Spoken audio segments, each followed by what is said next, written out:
All right, so this is heating up, really, with deadlines quickly approaching when it comes to whether or not employees will have to show proof of vaccination or possibly lose their jobs if they don't have it. This is just the latest from the CDC here. It's a look at the percentage of Americans who are vaccinated against COVID-19. We've got 73% who are partially vaccinated, 62% who are fully vaccinated here. But we can take a closer look specifically in Texas, where your state's governor, Greg Abbott, is actually suing the Biden administration. This has to do with the vaccine mandate for the National Guard. He released a statement saying, "Let me be crystal clear. It is the federal government that has put Texas's guardsmen in this difficult position as your commander-in-chief for the state. I will fight on your behalf. That is why I'm suing the Biden administration over its latest unconstitutional vaccine mandate." Your thoughts on this, Congressman, and where you see this lawsuit going? I'm a former Texas Army National Guardsman myself, and I can tell you these are Guard troops that have not been federalized. Biden has no authority to do this. And again, this is a national security risk. For these vaccine mandates are horrible. They are dictatorial. They're all about control. And quite frankly, I was a COVID case myself back in September. I'm fully vaccinated. It was a breakthrough case. Even Secretary Lloyd Austin, the Defense Secretary, it was fully vaccinated and received a booster, and he got COVID. So, you know, I would, as a healthcare provider myself, I was a dentist for 37 years. I can tell you that vaccines are great, but they're not foolproof when it comes to COVID vaccines. Even Dr. Robert Malone, who helped develop these vaccines, has been condemning vaccine mandates. Do you lay off your military? Do you fire healthcare workers? Do you lay off half of your Border Patrol agents? This is a national security issue, and the Biden administration is going into it with its eyes closed, and it's a disgrace. It's going to hurt Americans. Yeah. Glad to see. Looks like you made a full recovery from your coronavirus case, as many people who've been vaccinated and happen to catch COVID as well. Glad to see that's the case for you here. You mentioned that the people who might be losing their jobs based on vaccination status, including our Border Patrol agents.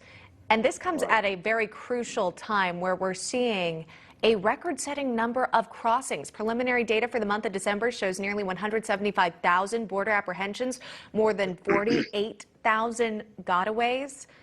Talk to me about Texas's effort to really combat the surge, and is there federal guidance?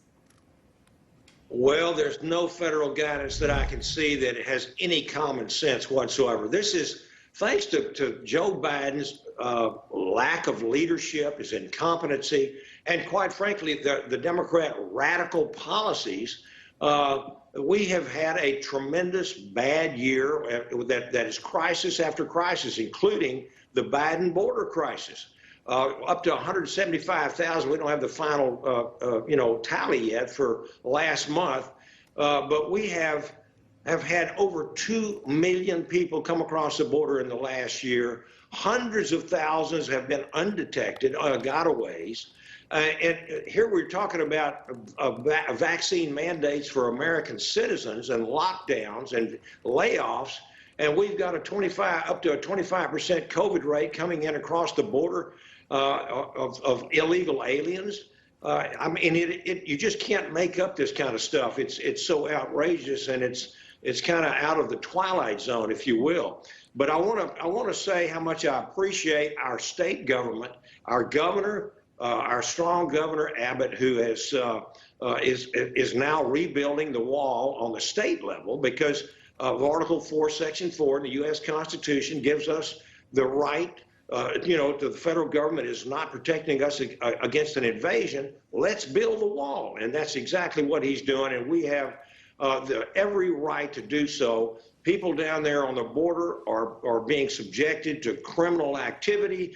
Drugs are coming across, and just by the ton. We've had 5.5 tons of fentanyl that have come across this border in the last year. And you couple that, and you wonder why we've had over 100,000 deaths of overdoses of American citizens. This is why. It's coming out of China, coming up through Mexico, through the droves, and the cartels have been empowered.